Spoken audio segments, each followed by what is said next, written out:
Hi, welcome everybody. Thank you for being here to Forecast Public Arts Forward, issue number 7, Public Art Now Conversation.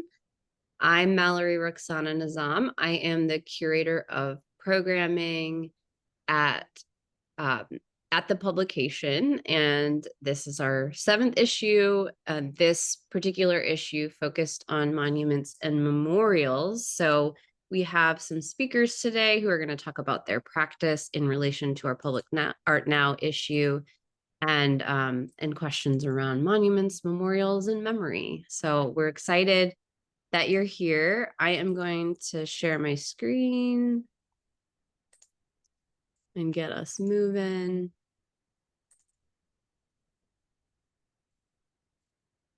Okay. So a little bit about Forecast, the organization that is hosting the conversation. Forecast is a public art nonprofit with a mission to activate, inspire, and advocate for public art that advances justice, health, and human dignity. It's based out of the Twin Cities, but works all over the country. This is the team. We've got consultants that specialize in public art to community engagement, and a core team that is distributed throughout the US. Forecast has a creative studio that works directly with artists in public art. Forecast does planning and engagement work throughout the country, like cultural planning and public art planning. There's also a learning institute that helps to train artists and allied professions, as well as do research. And that research happens mostly through the Change Lab. The Change Lab also has exciting fellowships, and there'll be some new ones in the coming year. And then lastly, Forward, this is the publication and conversation series that you all are tuned in today. Issue number 7 featured monuments and memorials, and the Public Art Now section is within this beautiful publication. And if you haven't checked this issue out, we'll pop that into the chat.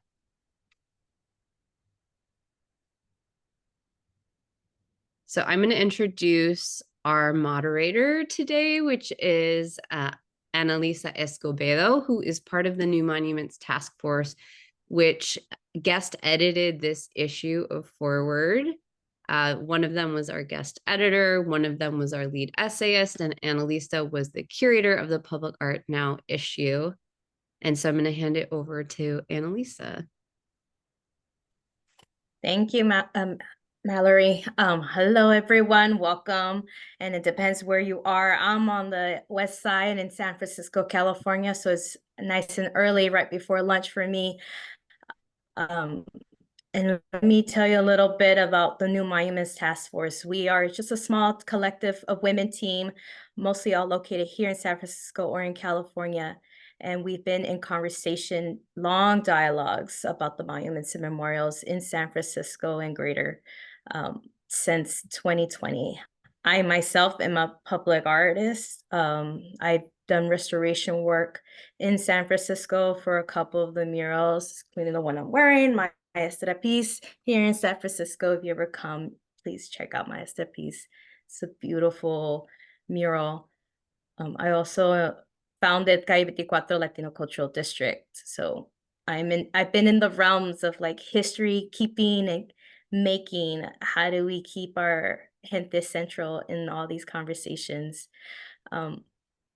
And so with New Monuments Task Force, we've been doing public surveys during the pandemic and getting everyone's thoughts about what they think about the monuments and memorials. What does it say about us? And we're still in dialogues with our city partners and other groups and other artists to think about what does the future look like.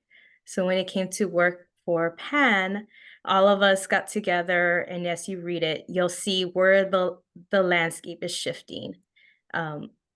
For Public Art Now, I used a lot of what I referenced and what I've been learning and what I've been in conversations with other people. And a lot of this, what does this work about memory? my memory of public art is very, very connected to my roots growing up in South Central. And and then it didn't really grow until I moved to San Francisco, until I started doing a lot of community work. And even then, I think the definition and the idea of monuments and memorials was not still centered in my idea of what public art is. So this essay really talks about that a little bit, but I also highlighted 5 works that I feel like are seeds for imagination, for possibility of the future. And for this conversation specifically, I really wanted to also spread the seeds and bring in 2 other artists, not featured, but definitely being featured and make space and hear their works are works that I admire and also are seeds for the future and are doing it today. So today we have 2 speakers I'm so excited to have, Edra Soto and Charmaine Minniefield. Let me read their quick bios. So Edra Soto is a Puerto Rican-born artist, educator, co-director of outdoor project space, The Franklins. Soto instigates meaningful, relevant, and often difficult conversations surrounding social economics and cultural oppression, erasure of history, loss of cultural knowledge.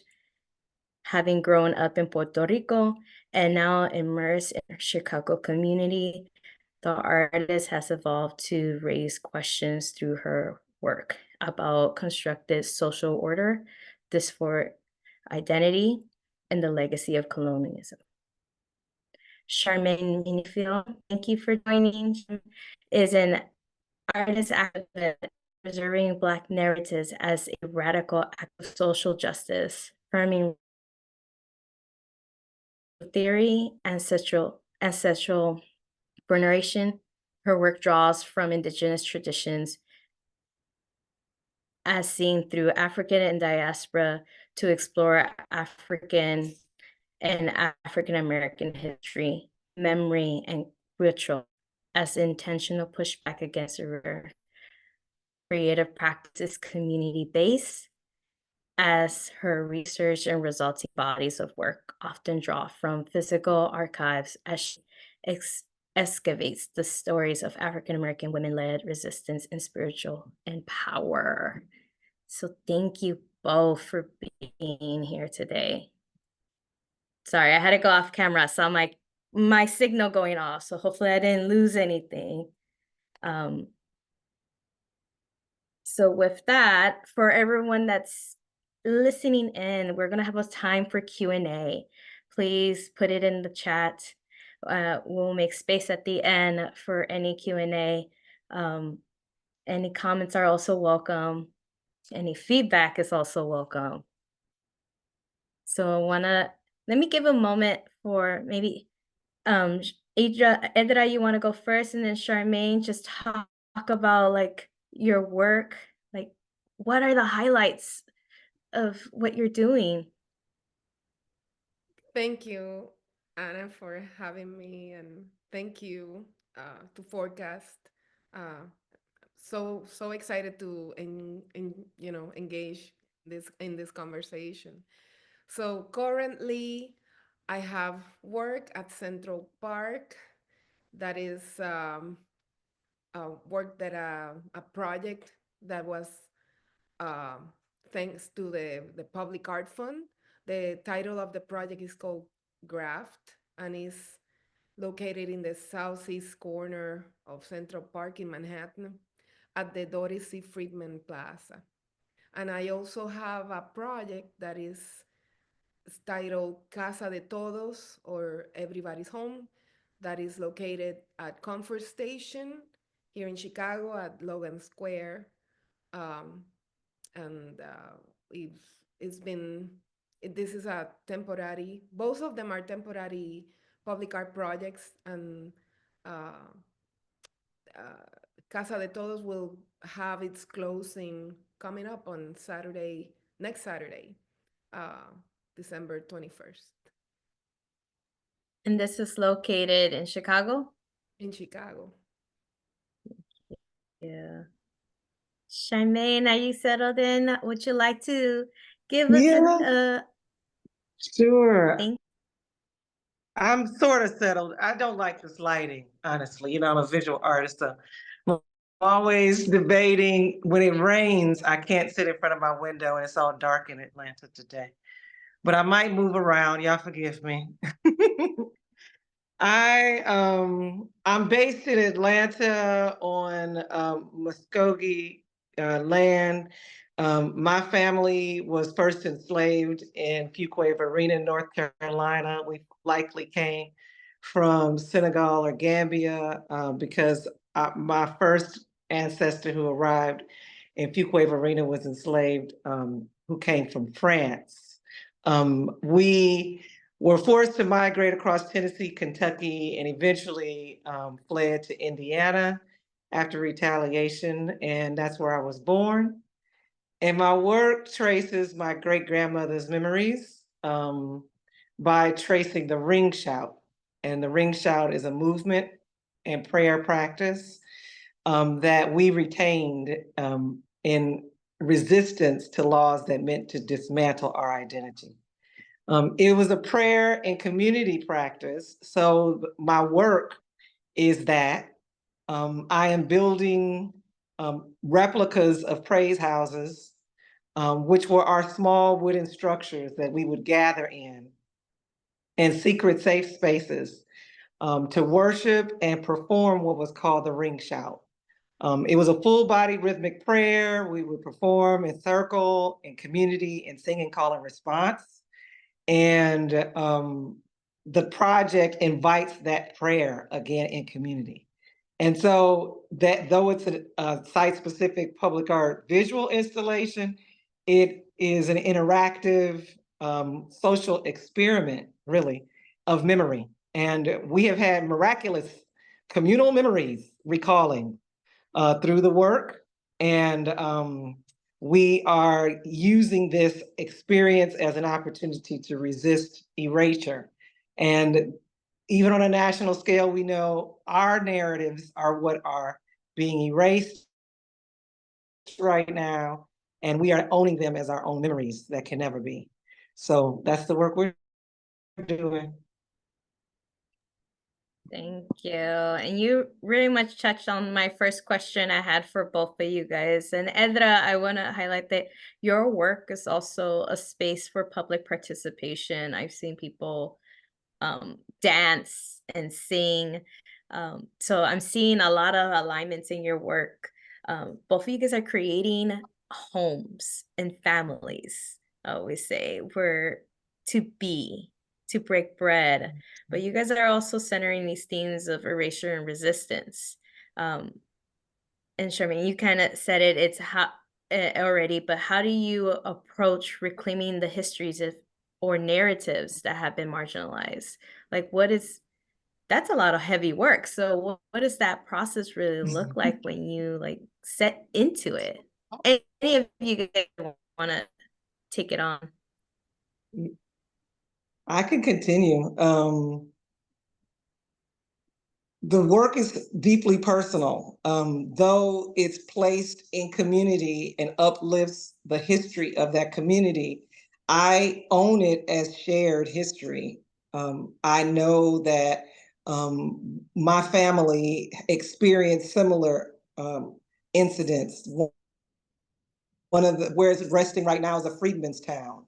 So at Emancipation, we gathered in community and created burgeoning business and residential districts that became the source of labor for institutions and communities that we were excluded from. And then in 1937, we were erased by the FDR Urban Renewal Act. And I know other communities experienced those acts of erasure at that time. And so even though it's resting in Atlanta and my family was in Tennessee or wherever, we own it together, that history together. And so we invite the oral histories to be collected. I've been going to the historic Black churches So it is an embodied practice of our memories. And then in this environment, we acknowledge that as resistance. The fact that the location where the Praise House is resting now is a freedmen's town in a community where it is highly, gentrified for 200 years. I mean, we are removed. Our land was taken first for all public building. There's the land that it's resting on is the only remaining public gathering place. So we are advocating for resistance to our erasure today. Like we're saying, no, this was a freedmen's town. This is a freedmen's town. This is a descendant community. This community that you see gathering on this date of the year, they are the descendants. And naming and owning that. And I think because a lot of times, clearly because of the topic of slavery, and to whose convenience is it that we don't name these things, but we who are descendants, we honor and acknowledge our lineage as, because that's where we see our resilience and our roadmap actually forward is by looking backwards. So, but we do all of that in community. We invite folks, and we're just ourselves. Like we have prayer openly in all faith practices, traditions. It's not religious, but we all set a collective intention. Often, as we interact with the work, potlucks are all the time, pop up, that kind of thing. That's just how it's coming in community, and folks are drawn to it in that way. And I think that because it's not owned by one, but it's created collectively, there is no, it has an infinite power. There is not the Western colonized governance systems don't apply. And for that, I think it's exciting, and it's an opportunity. It's all driven by ancestors. They are forever making themselves present.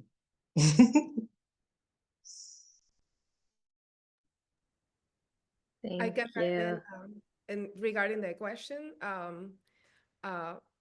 for the current projects that I'm doing, for example, at Central Park, I think it's actually disclosed on the Central Park website, the history of displacement that happened at Central Park with the Seneca Village. This is something that is one of the different components that I took in consideration before making my work, and even like creating the proposal for what the project is now. I think there's many different things that move me to build and create a public art project. One of the, I think I'm initially very excited. I'm focused on the place and the space, the architecture around it, the urban, uh, the infrastructure, like the people that inhabit that community. And I'm going to use my headphones because my dog decided to bark. Can you hear me? Mhm. Yeah? Okay. Sorry about that. um, Fiesta. Okay. Sorry about that. Oh my God, your dog's name is Fiesta. I love it. But it's hard to call Fiesta with anger. Yeah, she's too cute. Well, there's things that also are important, like what kind of community inhabit that space at an everyday level, or people who is passing by, who lives there. That's a very affluent sector, that this part of New York. So it was also an opportunity for me to create a project that celebrate and advocate for working class communities. It doesn't matter if it's Puerto Rico, throughout the world. My inspiration is is Puerto Rico and my upbringing there and my migration, telling the story of my migration is what set me off to this path. But public art have this, really specific power Yes. that allows us to address every single part of it. And the community that inhabit that space daily is a working class, so many immigrants that are there daily doing their work, and they mostly are serving up the tourist sector. So my God, it was kind of meant to be for me to be in that space. I saw, I was so fortunate to be presented options to choose the site that I wanted to work on. And this by far was my favorite, because another part of, or another opportunity that public art presents, is that you can include the community in your work. And Yeah. you have, as an artist, my focus is not really not, I don't think of myself as an activist. I'm a visual artist that I think cares deeply about how people connect with work. So I think my concerns are pretty dispersed because of my need to not only, like have a stand, but also create something that um, feels convincing to others that this is for them and that they're welcome in it. So I think it's just the nature of, what I decided to pursue as a visual artist. That's amazing. One of the things when I was curating the 5 works, I was really looking at public participation and what does that mean? But I also was looking at not just the status quo of a monument memorial. And like I said, I personally always felt like monuments memorials is part of public art, not 2 separate things. It's under that umbrella. So, and you guys are bringing in different ingredients of what makes public art. But is there other ingredients that you guys use in your work that you're like, this is what public art should be, in your opinion? Hmm. For me, I think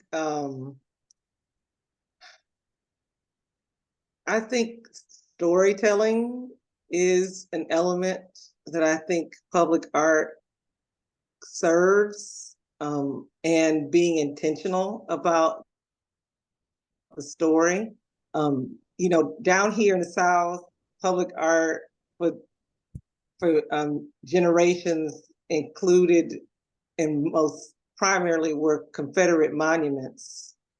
And so it was an ideology that was being, promoted and propagandized here. And so social iconography to me it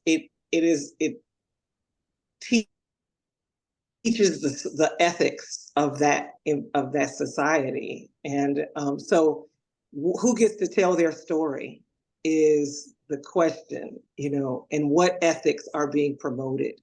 So I think, creating equity in that, in that decision, in that access, and repair, for me. So, all of that to me plays a part in public art, and it's grounded in storytelling. And I, for my work, and then the repair work that's happening, it also is important to reconcile memory, to invite and rest in memory. It's in our memories that so much of the violence of erasure happens. Folks don't want to remember. They don't feel safe to remember. They don't want to know that history. And I think the work provides an opportunity to rest in your memory in community and dissect and deconstruct and imagine. The ritual that my work, the Praise House Project work, focuses on, the ring shout, is remembering. It's remembrance as resistance. When we gathered in circle and sang and call and response, we were remembering ourselves. And so I think memory, in addition to storytelling, is an important element in public art, because it's, even if it's capturing the memory of today as an archive for what is to come, but knowing it as a communal memory, public art as a functional thing. And that's why I really appreciate Edra's work too, because it's Thank you. functional Thank you. in community. Yes, people are interactive in the storytelling of it. Yes. Yeah. Well, one thing that always come up, it will be in terms of the memory, is the nostalgia that sometimes the work can ignite, and that is a pretty wonderful entrance because it's a very generous one. Like, I feel that a lot of people can relate to, and it feels soothing and not confrontational. So for me, that's something that I care about too. I care that the work have this entrance that feels inviting, and that, you know, the layers of what the work really is intending and what it means, they're all in place and accessible and available in different ways. And providing different points of connection is also super important for me because everybody is different. So I thought, well, if I have literary components that can be accessible after or outside of the, you know, the proximity to the work, or the space, the physical space that the work provides, there's just many things that that can invite a connection that I reflect on and try to address them, to integrate them to the work. Thank you. As you both are talking, I'm thinking, oh man, along with what is needed for public art, it's a lot of mindfulness because you guys are holding a lot. So you guys are not just like a gatekeeper, it's a circle keeper. How do we keep this circulating more? You're thinking about not just design and the space where it's going to be located, but also like it's that circle of a ripple effect. You know, when that pebble hits the water, it's like, what's next? And Edra, you said it, like people, like how do you people will read this? How are people going to see this, smell this? You're transforming them. And you want them to like have that reflection in their memory, whatever that memory can be. I think you guys are pointing out to this need for public art to take everyone into this whole experiential being. With that, how do you balance honoring the past with addressing the contemporary issues in the creation of public art? Well, in my case, as I mentioned, I make available literary contributions, and through my website. Mainly, I have a PDF section that people can access and find information that was either contributed voluntarily or that I commissioned to build the content of the work. I will not always be an expert on everything, so I really think that building the community that is also going to contribute in what the work will become is important. I feel like I have learned a lot from it, and it have added a dimension to my work that perhaps it was not present in at the beginning of my career, when I thought, well, if people should figure it out. No, well, there's ways, there's other ways as well that can, that where you can take responsibility for what you are doing, right? Um, Love that. And that's on your website, Edra? yes, cool. you can see the PDF section, and there's many documents. Some of the documents are complementary to work that has been exhibited in the past. So for example, you will find, I think one of the first ones is a document that it was complementary to work that I did for the Whitney Museum of American Art, as part of an exhibition curated by Marcela Guerrero. And there were many contributors to the literary contributors to this exhibition called that was titled No Existe un Mundo Post Huracán. But I thought that specifically to my experiences and to my work, I thought I could complement it with other literary contributions. So that was an opportunity that they were incredibly respectful and receptive and collaborative about it. The document was designed by the Whitney Design Department. So that was, I felt really respected and welcome in terms of my ideas and what I wanted to bring to the institution. It's a blessing. Yeah, right. It's a blessing to work with an institution that does that. Blessing. It's not always going to be the case, right? Yes, I my want to remain project. positive, by the way, Yes, stay positive. Yes, but it's all there's a reality that we face, and we have to also be creative about how we are going to, make that, regardless of yes. differences, a good experience and or a great experience. So we have to be above it, really. Yeah. Charmaine, I want to give you the opportunity to answer that question, the question of balancing the honoring of the past and with addressing contemporary, but also a lot of the work both of you guys do, it's like I said, it's heavy work and it's non-traditional.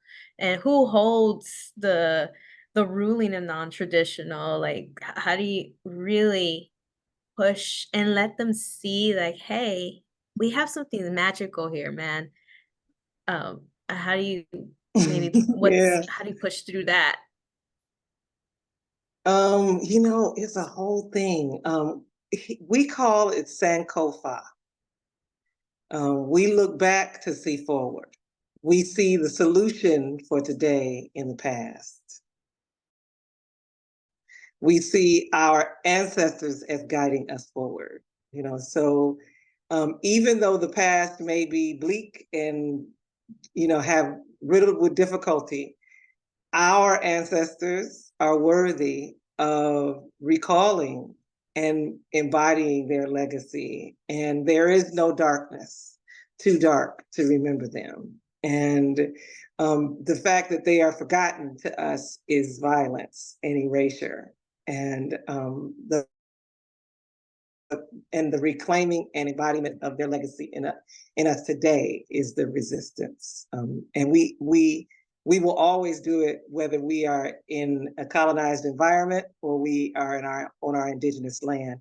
That is the original of who we are. It's the origins of who we are, and it is preserved even though we are displaced. And so the recalling of the ring shout is, first of all, it's a celebration. It is an actual party. So it's contagious, and it's no one can resist the joy. And in the work for me, I've been following like the breadcrumbs of just uplifting the principles of the ring shout in society to replace these systems, honoring it as our indigenous culture, and saying, how about centering gathering? How about circles? How instead of hierarchy? How about nourishing the people when we gather? These are the principles that we draw on innately as we design our spaces or our public art or our movement campaigns. So, I reconcile the past by calling it up and placing it front and center, and not forgetting that literally our grandmother's recipes, literally the songs of our elders. And I was reminded of my drum. The Praise House itself is a drum. It was built in resistance to the laws that made it illegal to have drums for us, because it was a form of communication. So in plain sight, because we could gather for worship, we built the Praise House as our communal drum.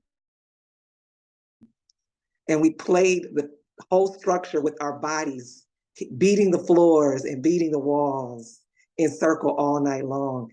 That was our sweat lodge. That was our meditation. We meditate in motion, not in stillness. So we're literally recalling our medicine. But if we don't, succumb to whatever the circumstances that cause our erasure of those memories, then that medicine is lost. And we feel that for public space, as in placekeeping and placemaking. We feel that for our historic sites, our burial grounds. We feel that for the land that we protect and cultivate. Still, our elders are as descendants of this land under these circumstances. So that's sort of how it's personal, it's political, it's communal. And yes, Sankofa. That's how we reconcile the past with the present. Thank you for that. Anyone listening, if you have any questions, welcome to drop it in the chat, because we're going close to our times for Q&A. Thank you both. That was really rewarding to hear. I'm left to one of the questions I was going to ask is the balance as an artist, as an individual artist, but also doing community work. Like there's like needs and desires, vision and hopes. I see that shaking. It's like, what does that look like for you? Or I'm sure it's came up in different ways, how to balance both and how to bring people along to even open up and think of bigger possibilities. If you guys can share. I can share it. I think I want to talk in a more pragmatic manner, like how things happen for me in my experience, just to engage with that part of the conversation as well. So I went, when I engage with a organization or an institution, and one of the intentions is to create public engagements. I am incredibly spontaneous, like sometimes I will like to act, through the moment, and embrace the moment. For example, I had the opportunity to work with street musicians that maybe I have met 2 hours before the event, things like that, just things that make me feel really inspired and just proud of what I do. Like I don't, sometimes I think that, in I'm engaging and I'm embodying, right, like a role that I'm doing voluntarily, but and that role to be a part of a public conversation, you really have to be considerate, right? Not necessarily compromise, but be considerate, and see what will be the best way to jiggle my way in a way that I don't compromise my intention and my voice, my commitments. Um, but I also don't believe anymore in micromanaging anything, not my personal life, not my work. I think there's parts of my practice that are in the studio that are very personal. That is, that is my kingdom. I don't need to compromise absolutely anything. But public art is my opportunity to be in conversation. So I don't think about it as compromising, but it does require a lot of generosity in spirit that allow you to build your voice. And I feel so grateful and fortunate that I had the opportunity a few times to create work that I felt how that was possible, that it was so easy, that for it to all come out the way that I envisioned. And not only that, it's a true privilege because at the end you will, and there's the different facets of the project when it comes to the fabrication and the uh, the investment, all these things, the promoting it, all these things that bring the project to life. It's a community of experts that are supporting and helping you and honoring your ideas.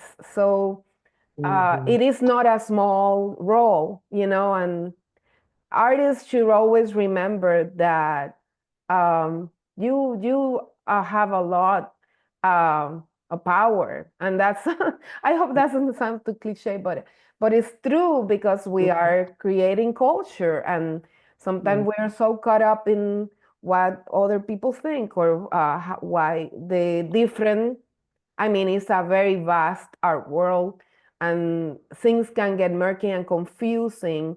And I will always recommend just follow what is true to you, your true self, and don't be concerned about so much because that can be confusing, right?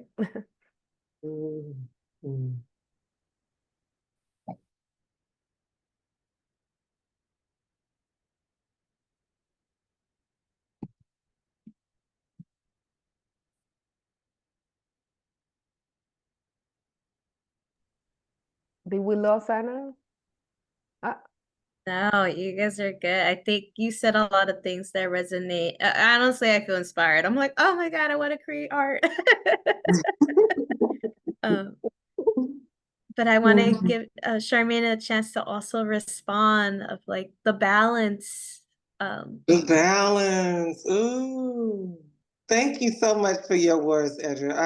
I enjoy hearing your approach and your journey. This is community-based, as in not just what we want the audience to experience, but how we create it, how we manifest. And it is totally communal. And even the elements of balance for me, what's personal. There's a part of it that I insist on centering wellness and healing practices and I see the praise house as a healing practice. And I invite that as a model for society because I personally require that. And so it is centering my narrative, my need, and reflecting that into society. And I think that I don't know that I could do it otherwise. I spend probably 75% of the miles on my car have been driving to the descendant communities all along the Gullah Geechee coast to recall these original histories of freedom. And I've been doing that practice, you know, as a part of my experiencing free-willed migration, you know, just that kind of element being always present. And so that gave me a chance to return back to the land my family was first enslaved, and then rest in the healing that needed to happen in my body as I returned to those spaces to reclaim and recall my family's memories. All of that to me is balances, and that's the requirement of the project.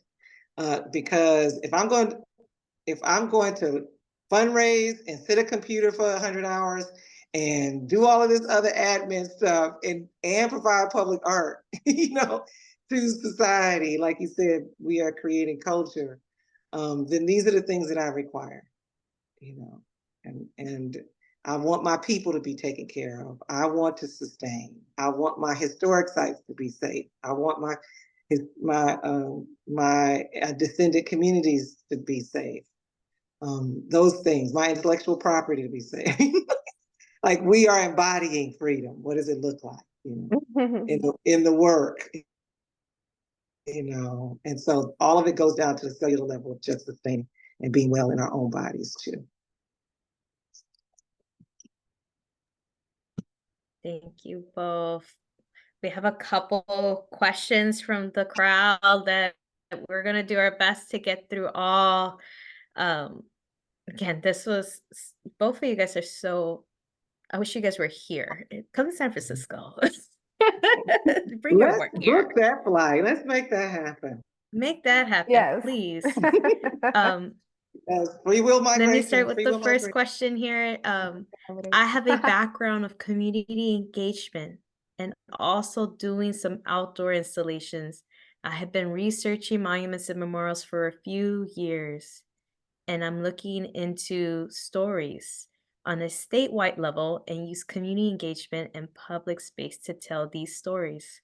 How would you start, and what advice do you have? All right, my tias, my aunties, how do we start? You go first, Edra. Yeah. The way that I start, I need to see the place. I need to absorb it. I need to try to understand it. I need to walk around by myself and just get lost in there. And yeah, and then, you know, I guess a proper research wouldn't hurt about the place and anything related to that space and that place. And all the institutions and organizations and, you know, the communities that are artists from the community, artists from the the schools, academic community, you know, and just leaders of the community, try to collaborate with all of them. See what happens. Not that you do it all at once, but like you need to consider, like is a very big landscape that I think the way that you will make your final decisions about how things are going to happen is your intention. What is your, right? What is your intention with the work? And that need to be very clear, because that's that's you. That's what's going to make it sustainable, I believe. The continues to develop that idea and also have a genuine connection to the idea and passion about it enough for it to become like your life mission. I'm going to do this and I'm going to build it this way. I want people to respond to it, not ignore any part of it. I think also I will advise. I would just add, create a quick landing page, a 2-page pitch, and a budget, and then a timeline, like action items for your intentions. And then also asset map. Make a list of everybody you know. Everybody know. Loosely related, sort of related. Definitely focus on other fields, not just art and public art.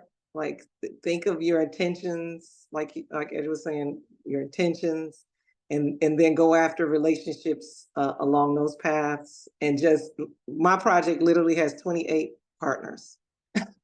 Like writing all that correspondence. So, but it's necessary for the community to evolve towards your goal. Asset map.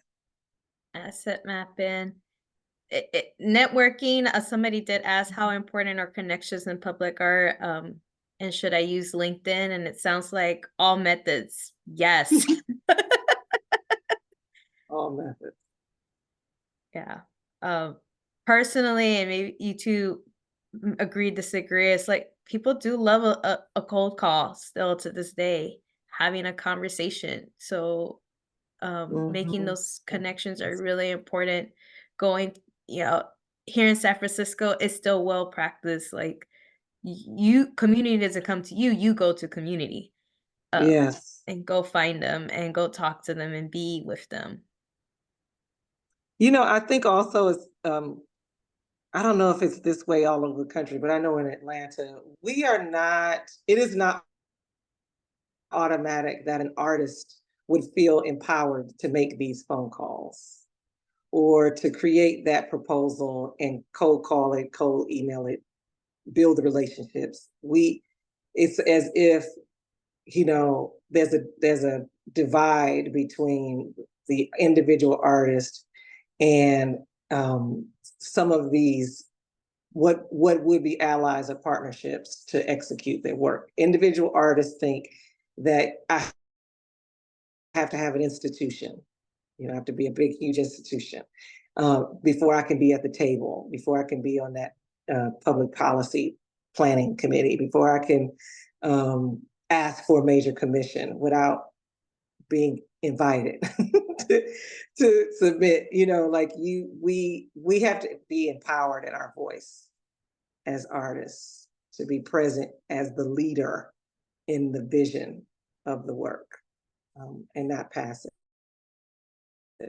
Because I think I lost about 10 years on hoping to be curated, I stopped that. And then our first question is, the person sounds like they're on their path to just making it happen themselves. Yay for that. I'm glad you figured it out early on. Yeah, I think connections are really important. Edra, I met you right when New Monuments Taskforce was releasing a zine, and we did an open call and just cast it out. And honestly, when you applied, I was like, oh my gosh, I felt chosen. You're so kind. You're so cute. But that I inherit this. This is something that my mother taught me when I was in high school. When an early college, if there will be an open call, maybe published on the newspaper, the local newspaper, she will show it to me. She'd be like, "You need to do this." Like, and I never lost the the the impetus of kind of following an open call. And you have, that was such a special, thank you for saying that. And that was such a special connection and a beautiful feature that, it really made my year. I was like, this is so great to kind of have that respond to the work, because it really connect with the intention. It does, like, your organization connect. I connect to you through intention. So it's great to feel that kind of validation. Thank you. Oh my goodness. I didn't realize we are actually at time. Mallory, I want to check in with you. Can I ask one more question, or I should wrap this up? This is recorded and going to live on the forward publication. So I think it's okay to ask another question. We'll keep it in the recording. And for those of you that are attending live, if you've got to hop off, we thank you for being here. Go ahead. I think I can, let me bundle the 3 questions together, and whichever one, how you guys want to answer it. So the first one, I think this is really important, especially when people get started. Are grants the best method to secure funding? And then these two is, what are your challenges in making public art, and how do you handle those challenges? But then what is your favorite part about making public art? However way you guys want to answer these. Well, Ooh, go you want to start? for it. Yes, I'm listening because I'm learning too. Yeah, I'm learning. So We're learning together. Okay. Well, you know, this is, I every time I share this, people is like, what? But my first public art work was at Millennium Park, with Screenhouse. That was my first, I guess, legitimate, outdoors, uh, structural engineer, all the things. And that opportunity comes with a budget. So there's commissions there's many commissions that have a budget in place, and you have to work with that budget. What I will recommend is I never try to exceed the budget unless you have a capital to invest on, that you want to do it because you want to do it. I have invested in the making of my work through grants. I usually, if I get a grant in my hands, chances are you know where it's going to making more work. And that's not, I feel fortunate that I can do it that way now. It wasn't always the same. The struggle of getting to that place, it's very complex, because for sure, I did what I could in the different moments in my life. When I was a high school teacher for 10 years, because that was the only way I could make a living. I also found a connection with teaching adolescents in communities. I felt rewarded, it was something fulfilling. Uh, but I came in that role as an artist.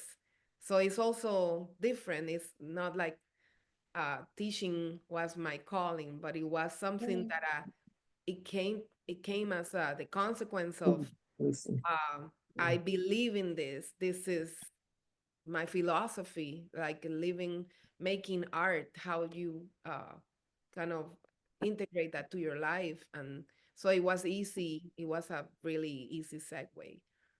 Um, but you have to do what you need to do to make a living.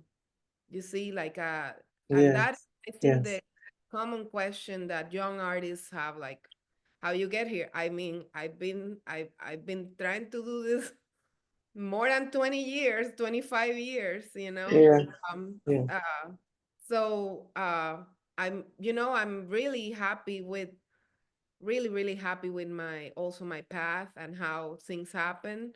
I'm 53, and I think that having all this opportunity and see and creating work and seeing it uh materialize in this way at this age, I feel so appreciative. I can enjoy it fully. um and maybe at a younger age it wouldn't be the same for me, but that everybody's different, that just career path. But yeah, it's complicated, but Yes. be true to yourself. Mhm. It is not a linear path. For me, I've been doing both grants and public art commission matches, but this is my fourth in this one format, fourth in the series of this one format. And though I've done murals to pay my bills most of my career, I also have a fine art practice for museum work, and um, all of it is, promotion. Learning how to navigate the different industries, all of those different paths of income. But because the work is, this series I'm on is resistance work, I'm also activating community foundations and local foundations based on their history with slavery and the need for repair. And so that's a particular niche that that can be pursued in funding. Not to say that's your niche, but you can create a niche within the relationships that you're working in the foundations and public funding spaces that will continue to promote your work because that is what you do. And so, I encourage folks to find those relationships, test the waters on some of those ideas in your communities, and you'd be surprised how much our work aligns with activism. Just does. And then therefore does meet a lot of the criterias of these local foundations. So don't be afraid to check out your local foundation center or your local community foundation, or do a search and learn about some of these foundations, and just submit a request and begin a relationship. Yeah, and I did self-fund my first big installation. Actually, I didn't self-fund. I got a grant from Mercedes-Benz USA when they came and tore down a particular Black church.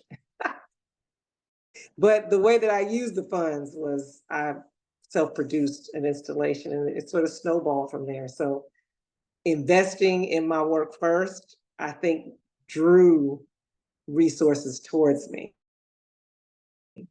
It attracted other resources towards me. And then folks started giving me in-kind things like access to venues or access to equipment. And I do projection mapping. So equipment was like gold, so, and that led to new relationships and technology. So just follow the breadcrumbs. Definitely. There's so much opportunities. It takes a lot of work. It does take a lot of work, a lot of research, a lot of time. There's time. I also want to lift up Forecast Public Art, also does free granting for early and mid. And even what I was excited to learn that Forecast has given grants for even research and development, which those are hard. Just to be in ideation and research, to get some funding just to do that. Whew. Yes, and shout out to the fellowships out here. I was a blessed recipient of the inaugural Constellations Fellowship with the Center for Cultural Power. Shout out to the fellowships. Build fellowships in community. You can piece those funds together and help artists really realize work that way. We supported 3 artists because I was getting a fellowship. I could apply for grants and re-grant too. So yes, to the fellowships too. Yeah, fellowships are fantastic. You get fellowships, residencies. That's how Cheyenne Concepcion and I met. I led a fellowship here in San Francisco, and when she was starting out her work. Um, Man, it's so great opportunity. Well, I think we're at time. Thank you so much for your time and the extra you guys have blessed us. Thank you so much. I see in the chat going with all these reminders. Check out these two artists' work. They have their website. Um, and yeah, Mallory, anything else that I'm missing? Check out the issue of Forward and the Public Art Now section. There are other wonderful stories of artists' work very in relationship to what Charmaine and Edra have shared today, all curated by Anna Lisa and all about memory and in the form of monuments and memorials. So that is further reading for you all. And I think I also just wanted to lift up that I heard so much in this conversation about how artists really are leaders in the world beyond the art world, and that is so central to what we're trying to do with the Forward publication and these conversations, is to share those stories and show how artists are working well beyond the confines of art, are working deeply in community, are working deeply in history, are working, even Charmaine, as you said, in policy and mapping, and really any sector you can dream of, artists either are working there or should be working there. So if you're curious to learn more about how artists are doing that, again, our publication has this issue is monuments memorials, but other issues about how artists have worked in housing, how artists have worked in transportation, etc., are all available through that link that Jen is putting in the chat now.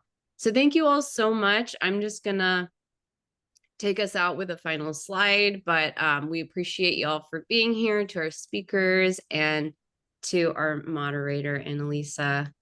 And thank you so much, everybody. Take care.